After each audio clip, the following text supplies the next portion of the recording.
Today, I would like to introduce George Klein, who is going to share with us a little bit of insight about Kristallnacht.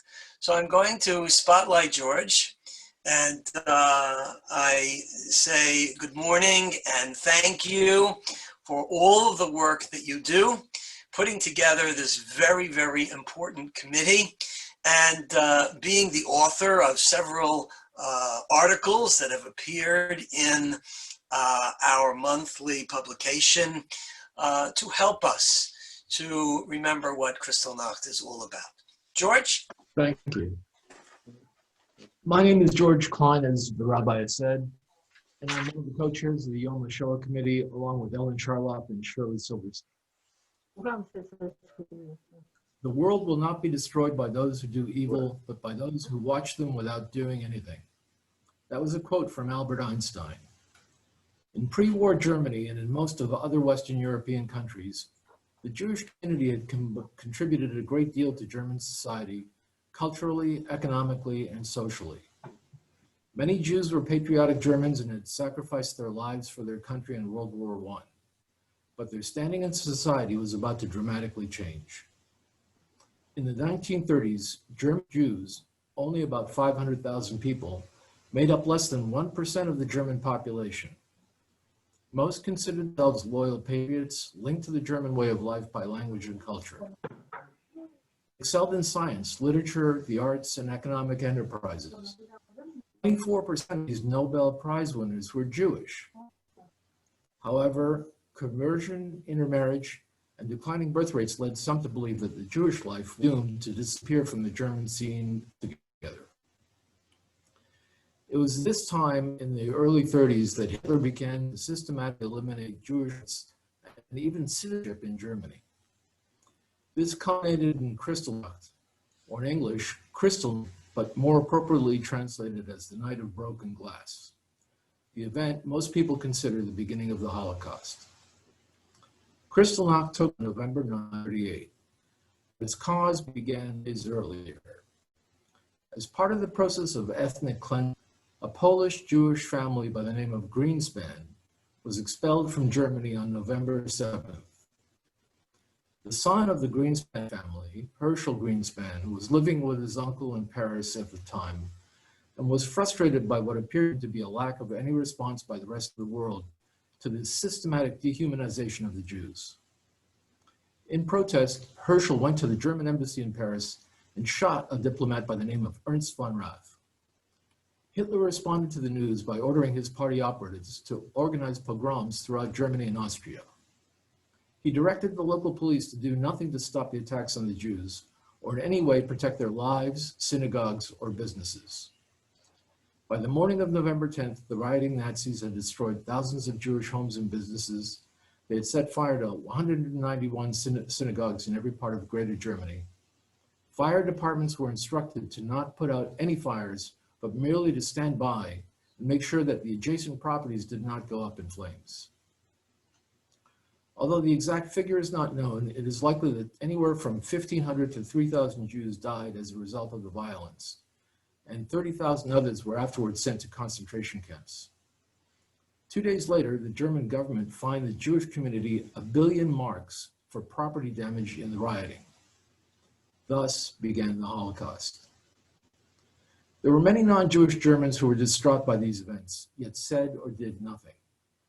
There were millions around the world that heard and read about the events and were upset by what took place.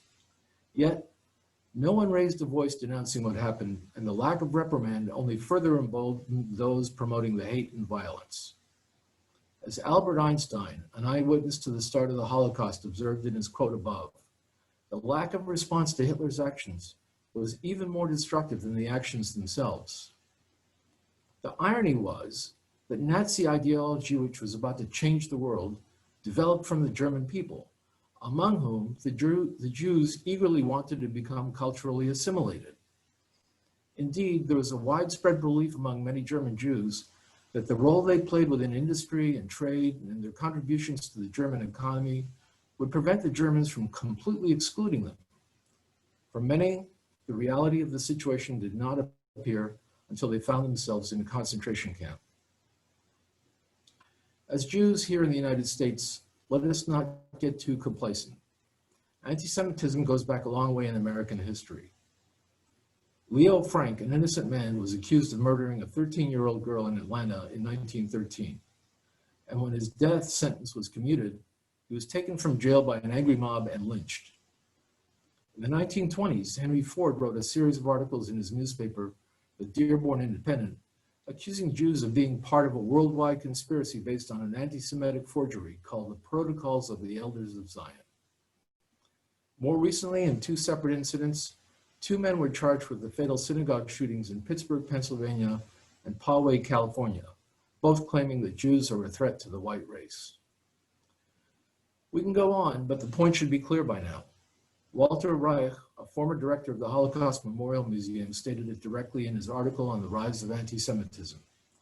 You can manage a chronic disease, treat it, or prevent its complications, but you can rarely cure it. All these cases and more make it clear that whether we admit it or not, anti-Semitism is a chronic disease, and ignoring the problem of anti-Semitism only leads to more problems. In fact, there was a 12% increase in anti-Semitic incidents in 2019 versus 2018, according to the ADL. We are not here today to scare anyone into packing your bags and searching for a safe haven, although that is indeed what many Jews in France are doing even at this time. We are here to raise awareness of the problem of anti-Semitism, a problem that is all too easy to ignore here in the New York area. In fact, living in the greater New York area, surrounded by Jewish communities and synagogues, makes it easy to believe that anti-Semitism does not exist in the United States. But according to the ADL, there were 61 incidents of anti-Semitic assaults that involved 95 victims and led to 5 deaths across the United States. More than half of the assaults nationwide took place in the 5 boroughs of New York City. So even here in the New York area, we should not casually dismiss anti-Semitism. This morning, we have the privilege of hearing from 3 young people who have taken it upon themselves to raise their awareness and understanding of the Holocaust and anti-Semitism by going on the March of the Living. We will hear about their trips and how their awareness of anti-Semitism has evolved, and we thank you for joining us today to hear about their experiences. Thank you.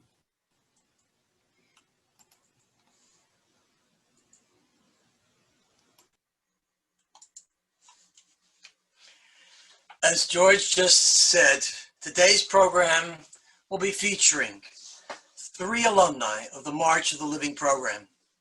This program has been providing the opportunity for youth to visit Poland, to walk in the footsteps of concentration camp inmates, enter the gas chambers and crematoria, and interact with Holocaust survivors, to develop a greater understanding of the Holocaust, and to learn lessons from this dark period in our history. With us today to share with us some insight into the March of the Living program and to introduce our featured speakers is Joel Katz, who has, as a volunteer, been the March of the Living Regional Director for the Northeast region of the United States for 23 years. Joel has been involved in the ongoing development of the program, provides pre-trip education and on-the-bus guidance in Poland. From the time Joel was a young boy, he has had a deep connection to the role of the Holocaust in his Jewish and American identity. His father served in the U.S. Army and participated in the liberation of Dachau. Professionally, Joel has been a leader within the Jewish community for nearly 40 years as a Jewish communal social worker. He served the Jewish communities of Flatbush, Brooklyn, and West Orange, New Jersey, and for the last 3 years has been the administrator of a synagogue in Morristown, New Jersey. At one time, he was the USY advisor at the Marathon Jewish Community Center. Joel is the proud father of 5 children, a loving grandfather to his 4 children who all take great pride in their Jewish identity. It's my honor to call upon Joel Katz to speak with us this morning. Thank you so much, Rabbi. Also, I would like to acknowledge Susan Winters. Susan Rosenberg is on the view with us. She is the survivor who joined the group for the last several years. In fact, she was with Dani and with Alex on their journey.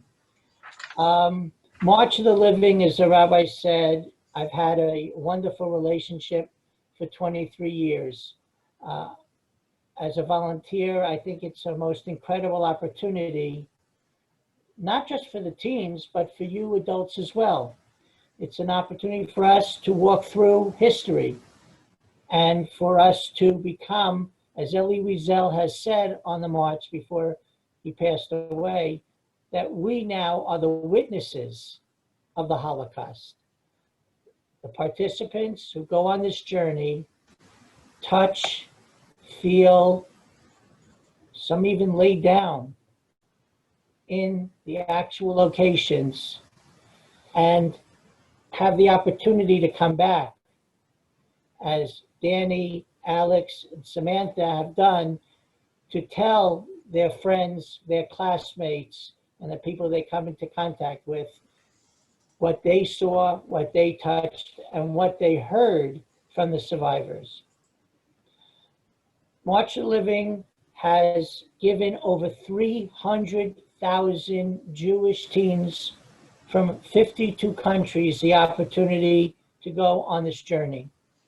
It is a 2-week opportunity in that the first week we spend in Poland.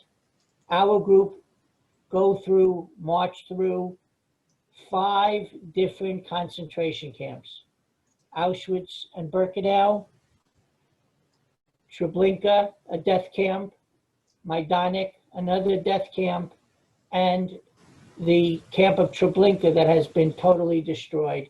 It's only a monument at this point. On the day of Yom HaShoah, all participants stand between the barracks in Auschwitz I, the original camp that the Nazis created in Poland, in Krakow, Poland.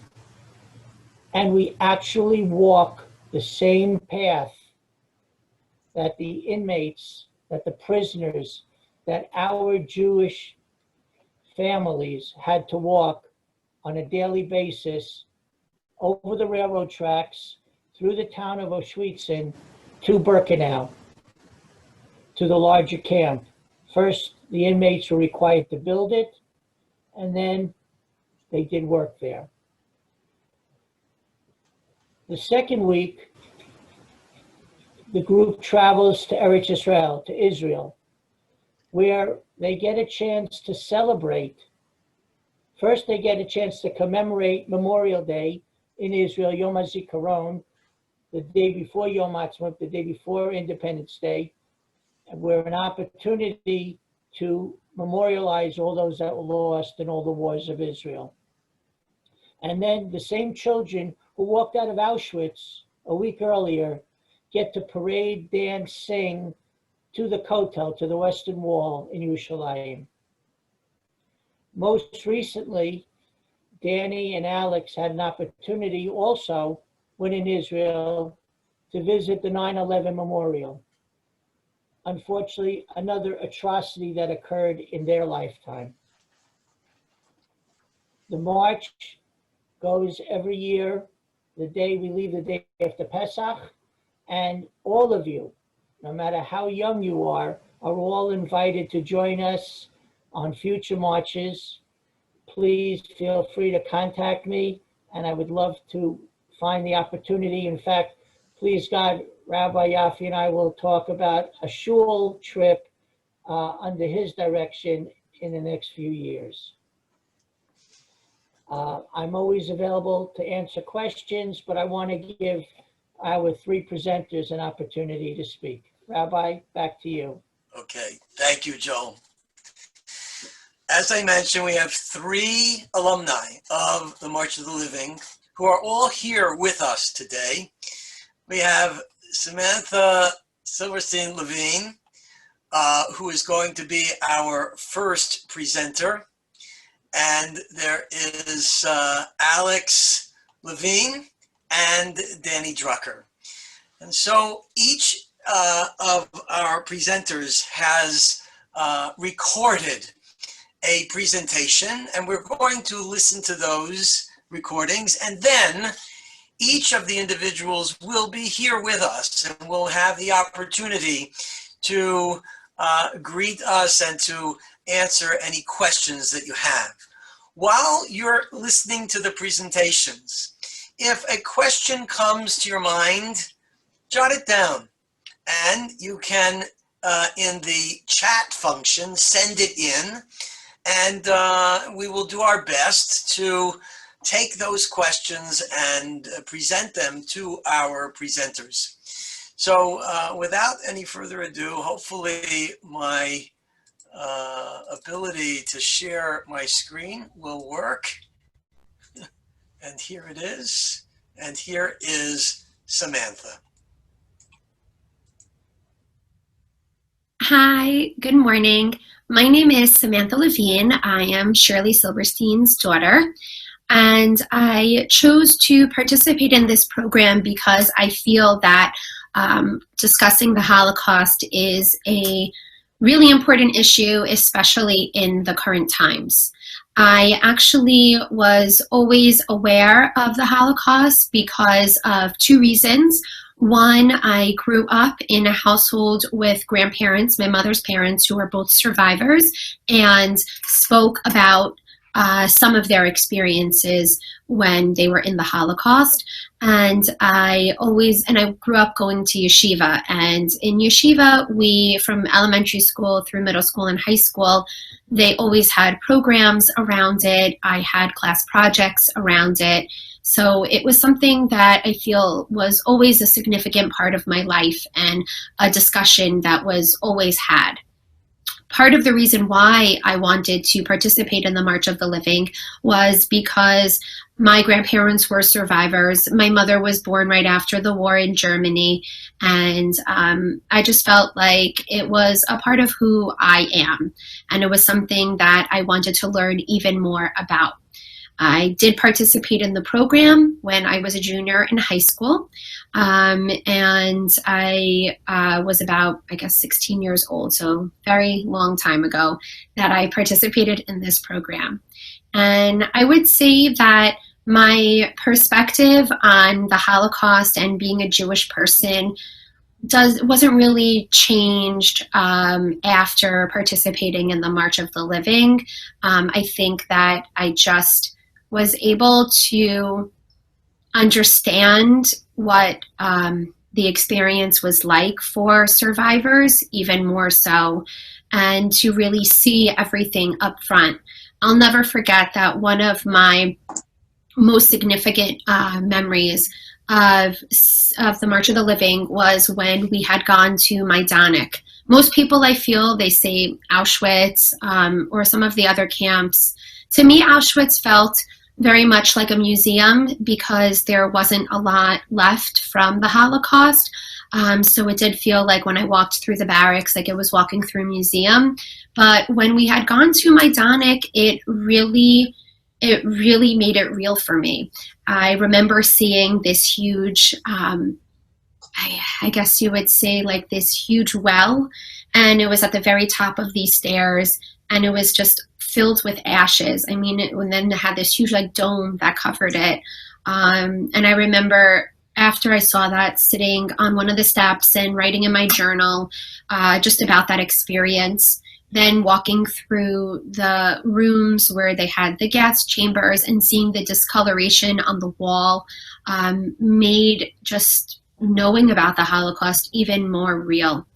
And then I'll never forget, my friend and I, one of my good friends went on the program with me, and when we were in Auschwitz, we kind of moved away from the group for a little bit, and we noticed that there was just a group of people, maybe other people that were visiting, and they were just playing music, and it was music from the times, from Eastern Europe, and it just really made the experience even, more significant during that time.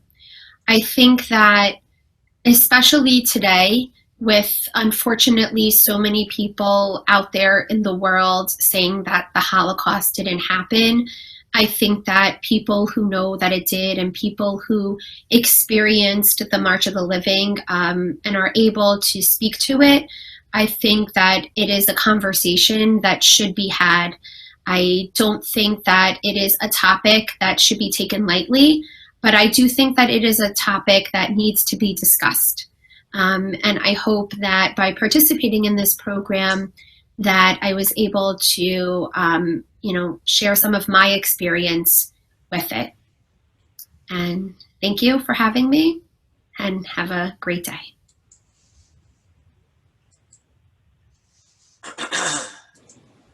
Well, thank you, Samantha, and we look forward to speaking with you in person in a few moments, and we really appreciate your sharing your experience, and that was quite some time ago. Yeah, it was when you were 16, and I think you're approaching.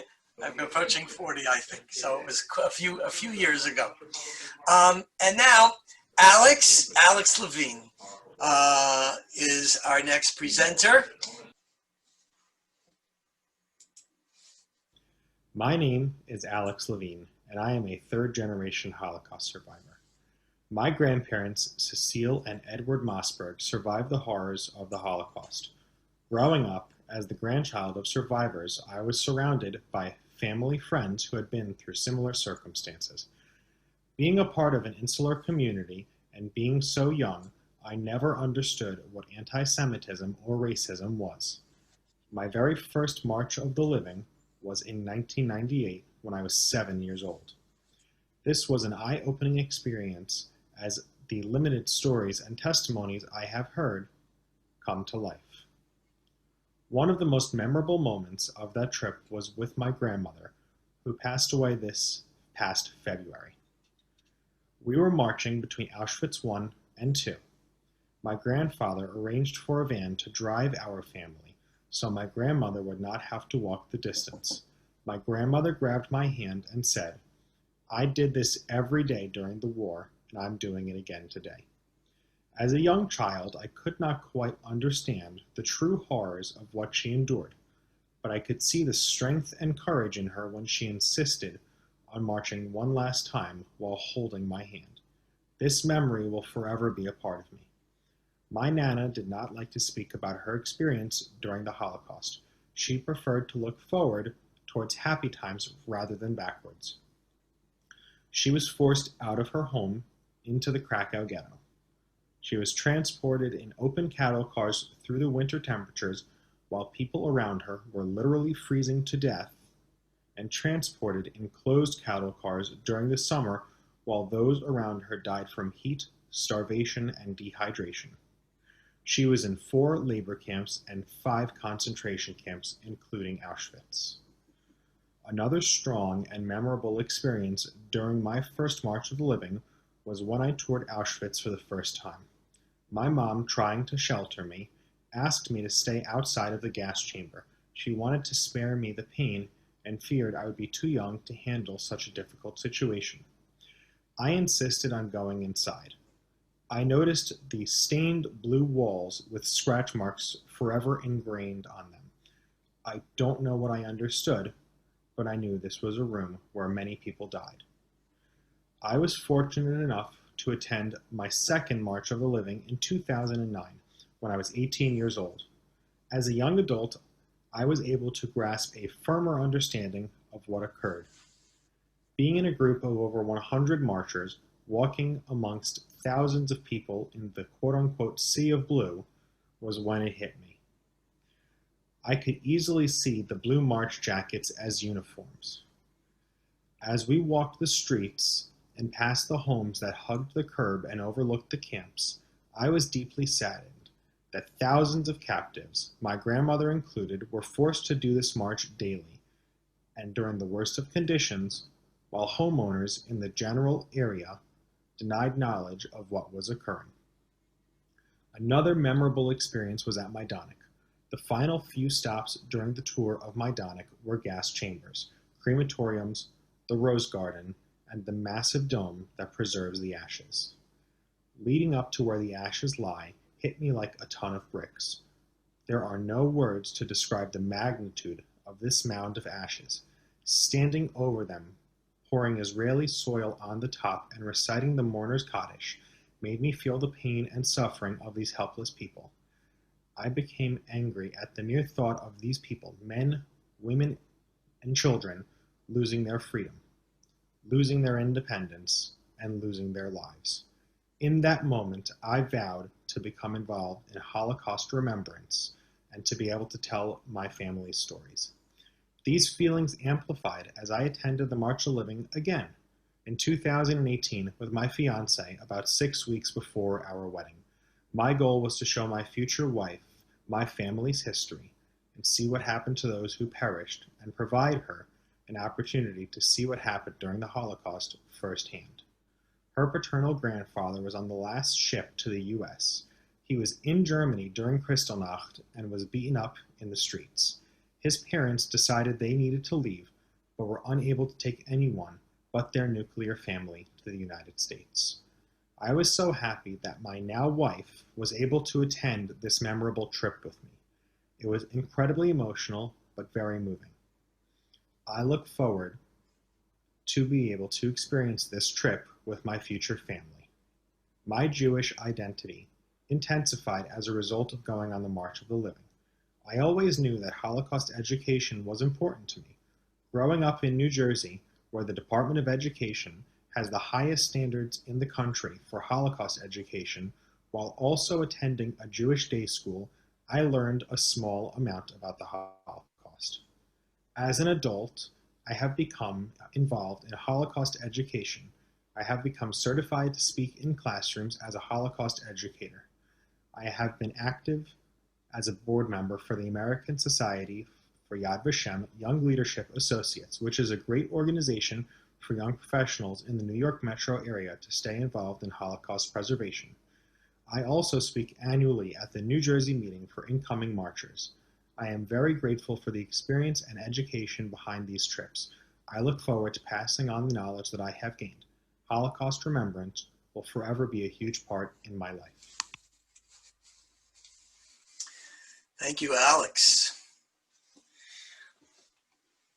As I'm listening to these presentations, I am feeling so good about how these individuals have taken some time to really make the Holocaust a significant part of who they are, and we're getting further and further from the Holocaust, and how wonderful it is that today all of us are having this opportunity, I think, to be inspired and motivated to make sure that this horrible part of our history remains a living memory. And now our third presenter is Dani Drucker. For this presentation, it was done a little differently. It was an interview that I did with Dani, asking a few questions. So this is Dani Drucker. And let's see if I can, here we are. Okay. Good morning. I'm here with Dani Drucker, and Dani Drucker is a sophomore at the University of Wisconsin. And we're so delighted, Dani, that you are able to be here with us today for our annual Kristallnacht program. I understand, Dani, that you participated in the March of the Living program in 2019, about a year and a half ago. And prior to the program, I'd like to know, what had been your understanding of the Holocaust? Did you have any personal connection with the Holocaust? And how important was your knowledge of the Holocaust to the makeup of your Jewish identity? Few questions there. Okay. So before going on the trip, I had learned about the Holocaust in school, in Hebrew school. I'd read about it in history books, watched movies on it, and I've heard heartfelt stories from actual survivors. And none of those things compared to the feeling I got when actually stepping foot in a concentration camp in Poland. Growing up, I have always been so proud to say I was Jewish. I've always been deeply affected and disturbed by the Holocaust. I always found it so incomprehensible to wrap my head around the atrocities.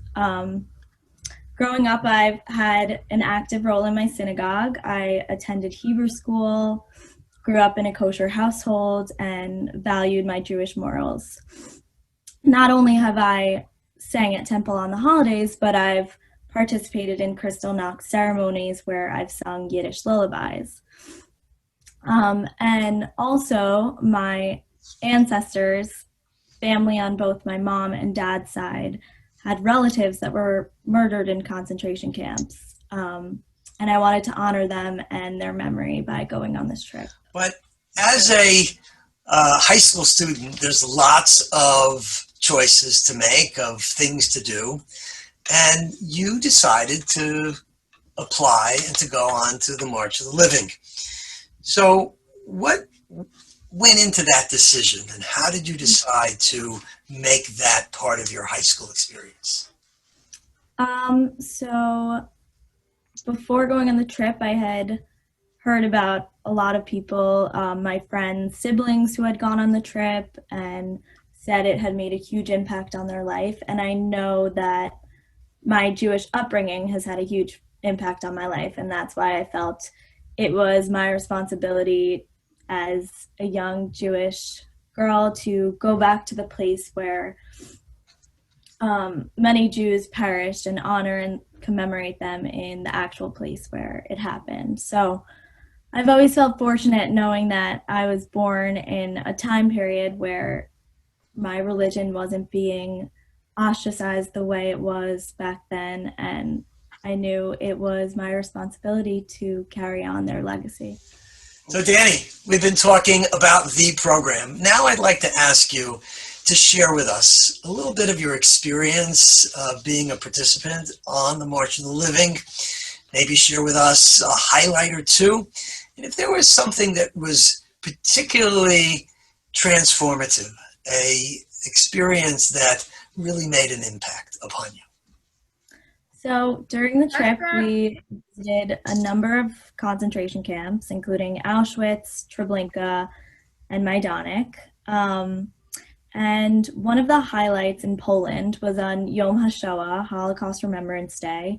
And that was when every delegation on the march, including people from all around the world, from all different ages, came together with flags on our back and marched from Auschwitz to Birkenau, the largest death camps during the war. And we marched as a solemn and meaningful tribute to all the victims in the Holocaust. And I'll just never forget walking side by side with a real Holocaust survivor. Her name was Susan, and she joined us for the entire trip. And I just remember seeing how proud and elated she was to march alongside thousands of people, young and old, and it truly showed how far we've come. And then there were a few times on the trip that had a huge emotional impact for me and everyone in my group. And one of those times was when we visited a town called Tikochin, where there were about 2,000 Jewish inhabitants living before the Holocaust. And we went to their beautiful historic synagogue there. We sang and danced in a circle, and then we learned that there were no more Jews living there. And then we were taken back on the bus and driven a few miles away to a forest. And we were told that the people of Tikochin were taken here with their friends and family and ordered to dig their own grave. And they were shot one by one into the pit, watching as their family and friends were being killed right before them. And we were taken into this forest, single file, just like the Jews were. And I just remember standing around the pit in tears and imagining if it was me and my family in this situation. And I'll never forget that day. And then another moment was in Majdanek. We went into all the barracks and we entered into the crematorium, probably the most appalling building I've ever been into. And then we walked, right next to it was the huge dome of ashes, where we learned that all the people burned in this crematorium, these were their ashes. So we stood there around the dome and we sang Hatikva and sang other songs and prayers. And I just remember everyone on the bus ride back was in silence. That was probably the toughest day. And everyone was in tears. And then at Treblinka, I actually got to sing a Yiddish lullaby that I've sang in the past at Kristallnacht ceremonies. I sang Raisins and Almonds, and I'll never forget that because I feel that it was my serene and compassionate way of leaving my personal mark of solidarity on the trip. That's beautiful, Dani. Really huge experiences.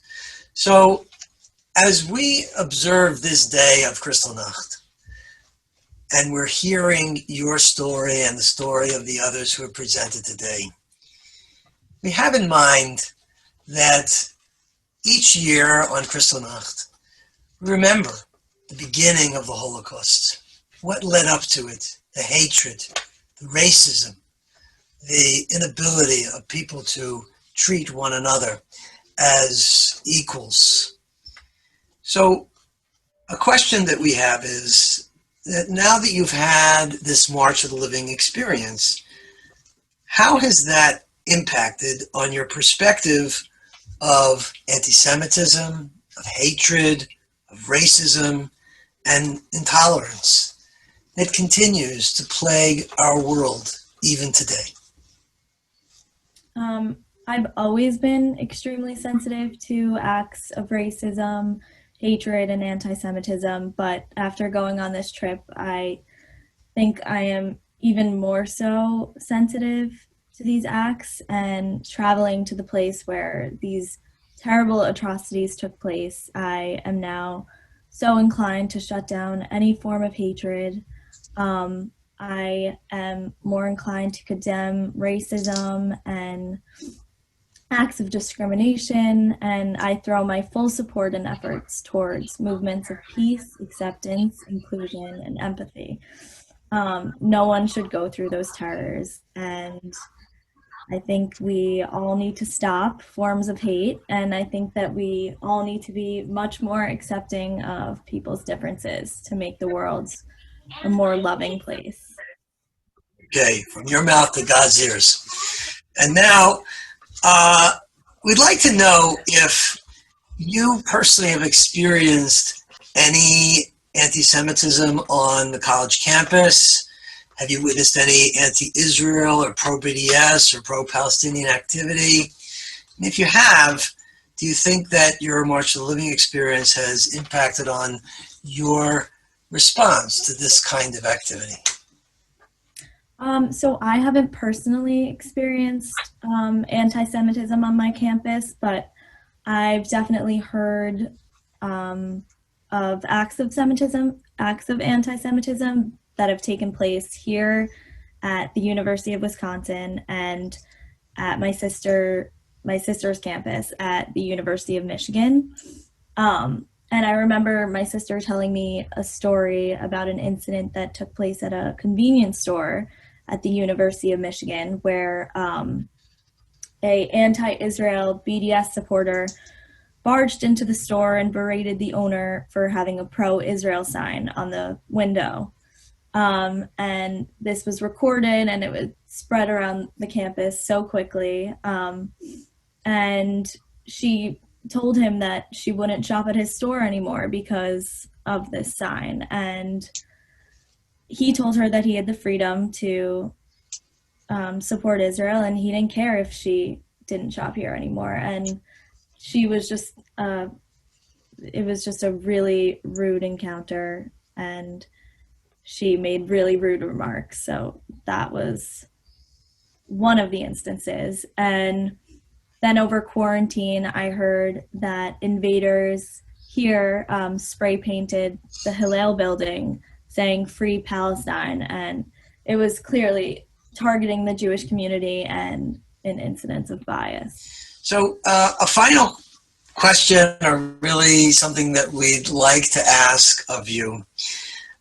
As a participant in this program, which is to recall Kristallnacht as the beginning of the horrors of the Holocaust, I'd like to ask if you have a message to all who are watching today about the significance of remembering this event in our history, remembering the Holocaust, and for others to participate in programs like March of the Living, as you have.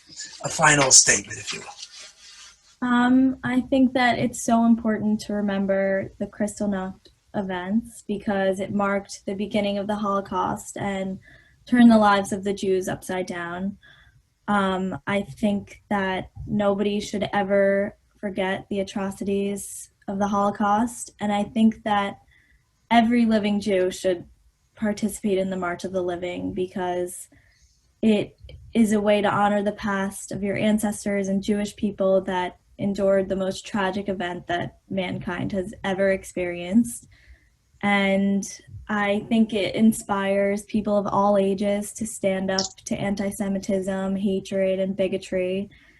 And I want to make sure all the Jews who perished will never be forgotten. And just walking through the concentration camps made me feel so grateful for the way I grew up and the fact that I could practice my Judaism so freely.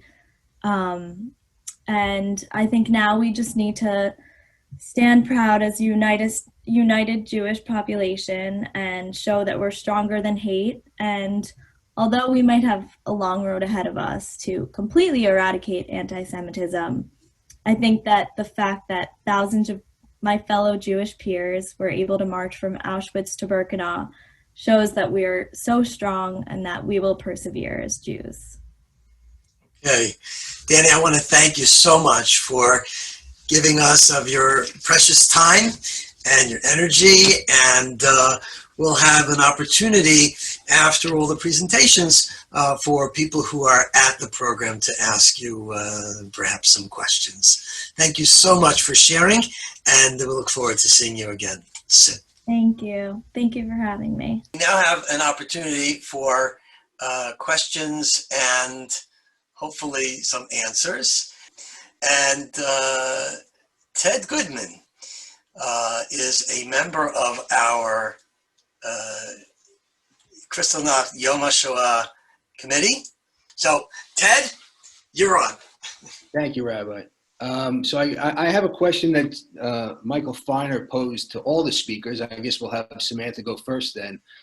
Had any of the speakers had the opportunity or attempted to speak to any Holocaust deniers, I guess either while you were in Europe on the trip, on college campuses, in your lives, and, you know, tell us about that experience.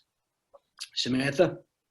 Hi, good afternoon. So no, I've never had that experience before. I do remember, although when I was in high school, we did have a program where someone came in and presented on how to have a conversation with someone that is a denier and to try to understand where their mindset is at so that you can have a meaningful and a thoughtful conversation.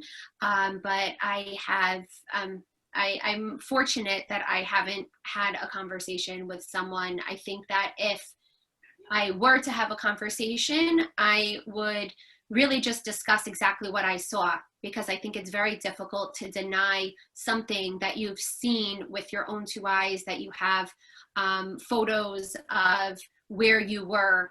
And I think, showing the reality of everything makes it very difficult to deny what unfortunately happened. Alex, do you have an experience in that regard that you could share with us? Thankfully, I don't. I have never had a conversation with a Holocaust denier. Typically, anyone that I have spoken to is either interested to learn about the Holocaust or has some prior knowledge about the Holocaust. Okay, and how about you, Dani? Yeah, fortunately I haven't as well, but when I hear about people who deny it, it's really disappointing. And if I did meet someone who denied it, I would also show them pictures and tell them about my experience on the March of the Living. Okay, thank you. So, and first of all, I should have said this at the beginning. I do want to thank all three of you. It was very educational and moving, and obviously, I think it's a worthwhile trip for everybody to go on. Somebody else also wanted to know, did any of you get a different perspective on the role of Israel with regard to anti-Semitism and the Holocaust from before and after your trip? In other words, how Israel deals with those issues or affects those issues maybe internationally and things like that. Did your thinking on that issue change at all after your trip? Sam, you want to go first in case you want to run at noon? Sure. I'll say I don't really think I did. I had been to Israel once prior to the March of the Living, and I actually spent a year after high school learning in Israel for the year in Yerushalayim, and I don't really think that it changed. I think that one of the things that I love so much, and I've been there multiple times, one of the things that I love, and I've been to Israel multiple times, is the fact that it's so easy to be, it feels so different being a Jewish person in Israel than when you're in the States. Just the way they celebrate different things, and just that sense of like unity and belonging. I remember what it's like, especially after the march. We actually went to Auschwitz within 24 hours. We were in the hotel and we were getting ready for Yom Ha'atzmaut. So just that feeling of being in Israel and being a Jew in Israel is such an amazing feeling, because you're able to really just like feel like a sense of belonging. Sorry for my daughter. Okay, that's okay. The next generation is always good to see. It doesn't matter what they're doing. Yes. How about you, Alex? I think Samantha hit the nail on the head. Going from Poland, from one of our darkest times, to Israel, to our future, our current, is it's an amazing feeling. And when we were standing at a corner of a bus station to hear the siren, and for the Day of Remembrance, and watching how every single person stops. They get out of their car, they pull over, they stop on the corners, and they honor people that served in the military. They honor people that perished in the Holocaust. They focus on Jewish life. Being a Jew in Israel, it feels like being at home. Not that the United States doesn't feel like home. It's a different feeling of acceptance and a different feeling of welcomeness. Thank you. Dani, any thoughts on the issue? Yeah, so I didn't really get to touch on my experience in Israel, but I wanted to. So in Israel, it was the opposite experience, obviously, of Poland, and Yom Ha'atzmaut was such a special day, and that's Israel's Independence Day. And in direct contrast to the march in Poland, where it was somber, we marched to the hotel with Israeli flags, singing and dancing, with all the same people who marched in Poland in Auschwitz. And that day we just displayed our perseverance and livelihood in Israel, and it just felt so safe being there. And it just felt so united, and everyone was just so proud to be there and to be Jewish. And yeah, I felt like in Israel, there's just this feeling of acceptance, and it's like you're home, and we all belonged there. Okay. I know Rabbi Yaffe has one question that he wanted to ask. So let's try to get that in before noon. Rabbi Yaffe? My question is that as a rabbi and as an educator, we've been told that the narrative of to be Jewish, you've got to remember the Holocaust, and that Israel was born because of the response to the Holocaust, is not a powerful message for children today, for high school kids or for bar mitzvah children.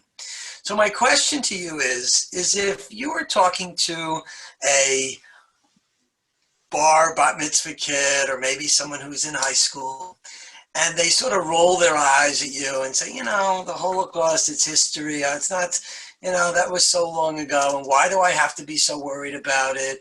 Or, Israel's not so important. It's so far away. And I'm an American. Why is this important? What kinds of things would you say? And how can you, as emissaries from just the next generation, speak to a generation that we've been told that they really are not very interested? And are you aware of this? Samantha? Sure. So actually, I'm an elementary teacher. I teach in the DOE, and we don't discuss part of the curriculum. You really doesn't get started until middle school. However, I do know that sometimes teachers in 5th grade do choose to touch upon the subject based on read aloud books during a portion of the school year. And from my own experience as a teacher, I've been a teacher for many years at this point, is that it's with children, I think that you really need to get to their level, because the Holocaust for them, and especially if they're not Jewish and it's completely out of their realm of what they know, it's very important to put it in terms that kids do understand. And I think that first it's important to build background knowledge and just understand where the world was at then. And once you have that foundation or level of understanding, then I think you have to decide how you're going to build upon that, whether that's going to be discussing parts of read aloud books, or chapter books, should I say, and really take those experiences and almost try to make those come to life by bringing in maybe survivors, or at this point in the world, generations who had survivors in part of their generation, and really discuss what happened to make everything more real. I think for kids, it's about making it, bringing it to their level, and also making it real for them in terms that they understand, and almost kind of let them sit with it and let them come to you and to ask their own questions. Because I think that with kids, their minds are in a whole different place. And I think as an adult, we don't necessarily understand where their minds are at. So sometimes it's more important the less you say, and more like the more discussion and open-ended questions you allow them to share, I think it brings full discussion. Thank you. I was thinking. I understand that that's the elementary level, but how about teenagers who are budding adults that sort of have a laissez-faire or a sort of a disinterest? Have you encountered that, or how do you feel about that? Alex. I think Samantha also said everything again perfectly. You can relate regardless of the age, regardless whether it's a young kid, a teenager, an adult, someone who is in their 60s or 70s. If you make it relatable, it's something that they can then grasp and comprehend.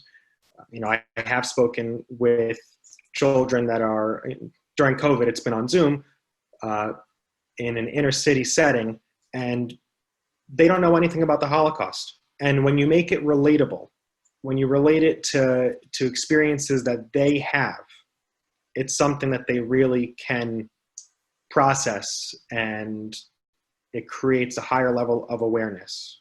And they may not really appreciate it then.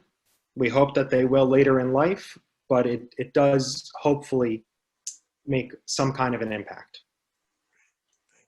And Dani?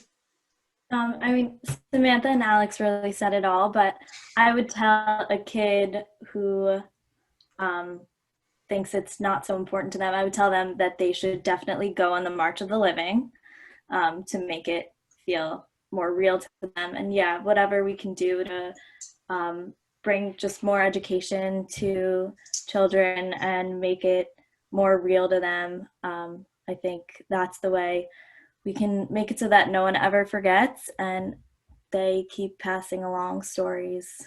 And yeah. Okay, thank you.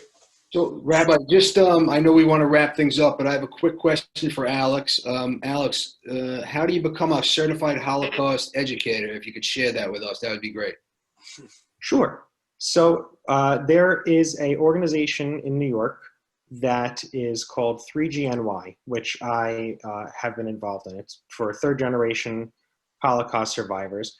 What they do is they have you take a multi-week course. You learn how to speak about the Holocaust and specifically tell your family's story. And after the course is completed, what they do is they put you on a roster, and you have the ability, you basically pick availability and where you're willing to travel to speak. And in the New York metro area, New Jersey, New York, and Connecticut and Long Island, where they have teachers who want a speaker to come in, they'll put you in touch and you basically work out a day at a time. Great, thank you. Rabbi, anything else or? No, if you have any other questions, we do have some closing remarks from Rabbi Green, but we want to thank Samantha and Dani and Alex for sharing your stories, for being here with us, for bringing your families. And I'm going to say that at the one point in our program, there were 96 people logged into this room, which means we probably had about 150 people. And we really are appreciative of hearing all of your stories and of seeing you and making it real for all of us. Not everybody takes the time to remember Kristallnacht, and you really helped us in a very important way focus on some very, very important things. I want to thank Ted for handling our questions period. And I want to say Yasher Koach to everybody for joining us. I do want to mention that Rabbi Wise is with us here from Hollis Hills Bayside Jewish Center. And Rabbi Eli Shifrin is here from Temple Torah in Little Neck. And now I would like to call upon Rabbi Gary Green, who will conclude our program with some concluding remarks. I also want to add my voice, thanking the three speakers for spending their time and knowledge with us. I want to thank the four synagogues, and the committee for putting together such an informative and wonderful Kristallnacht program. I'd like to conclude by saying that we're not being paranoid when we admit that anti-Semitism is on the rise, both on the right and on the left. We've seen white nationalists emerge from the shadows to the mainstream, protesting the removal of Confederate statues in Charlottesville. White nationalists and neo-Nazis shouted, "Jews will not replace us." Robert Bowers entered the Tree of Life Synagogue in Pittsburgh one Shabbat morning, murdering 11 people and wounding 6 others. Many of the leaders and followers of the progressive movement on the left delegitimized the state of Israel, the only Jewish country in the entire world. Rights and empathy they give to every other national group are denied to the Jewish people. This, too, is anti-Semitism. We're not being paranoid when every synagogue in the last 4 years have increased their security. We're just being prudent. Nevertheless, we have to admit, we're not defenseless nor alone. Unlike Kristallnacht, where the police stood by, encouraged the rampage, and prevented people from stopping it, here the police are our friends and defenders. They are constantly aware of the dangers we face and take measures to protect us. Groups like the ADL fight anti-Semitism and bigotry wherever it may be found. And we're not alone. An overflowing crowd of public officials, Christians, Jews, and Muslims attended the public memorial in memory of the 11 Jews murdered in the Tree of Life Synagogue. They stood shoulder to shoulder in solidarity with the Jewish people, declaring that the shooter doesn't represent them and their beliefs. 2 Jewish cemeteries, one in Philadelphia and one in St. Louis, were vandalized and desecrated within a week of each other in the year 2017. Muslim activist Tarek el-Masidi sprung to action. He wrote on Facebook, "I want to ask all Muslims to reach out to your Jewish brothers and sisters and stand together against this bigotry." He started a fundraiser. I don't know the final total, but I can say that the campaign had raised $150,000, nearly 8 times the original goal of $20,000. These are not isolated incidences. They teach us, as we fight anti-Semitism, no matter where it may be found, we have allies. The Jewish community is strong and resilient and will meet the challenge of anti-Semitism and racism wherever it may be found, with resolve, courage, and determination. And I think that's one of the lessons that we learn from Kristallnacht, that we will fight anti-Semitism and racism wherever it may be found, with resolve, courage, and determination. Thank you. Thank you, Rabbi Green. Rabbi Green mentioned the ADL, the Anti-Defamation League. And beginning tonight at 8 o'clock, there is a summit that is going on for a week or so from today is the 8th until the 19th. And this is a summit on hatred and anti-Semitism. And if you go to the ADL website, it's ADL, that's easy, .org. You can find information about the Never is Now. Some amazing speeches. This is something that is done every year, but this year, because of the pandemic, it is being available virtually and online. So we just published our monthly Temple Talk, and in that Temple Talk is a listing of all of the speeches, and if you go on the website, you can see that as well. I want to wish everybody a good day. May the lessons that we've learned here today touch our hearts and touch our souls. And may we live our lives in such a way that we will bring peace and understanding, goodness, and we will fight against hatred, and we will indeed make our world a better place. Kristallnacht is a time that things happened and no one said anything about it, and then more things continued. Let us stand up and let us call out and let us be a part of the process to bring goodness into our world. This program has been recorded And that means that we will have recorded all of the chats.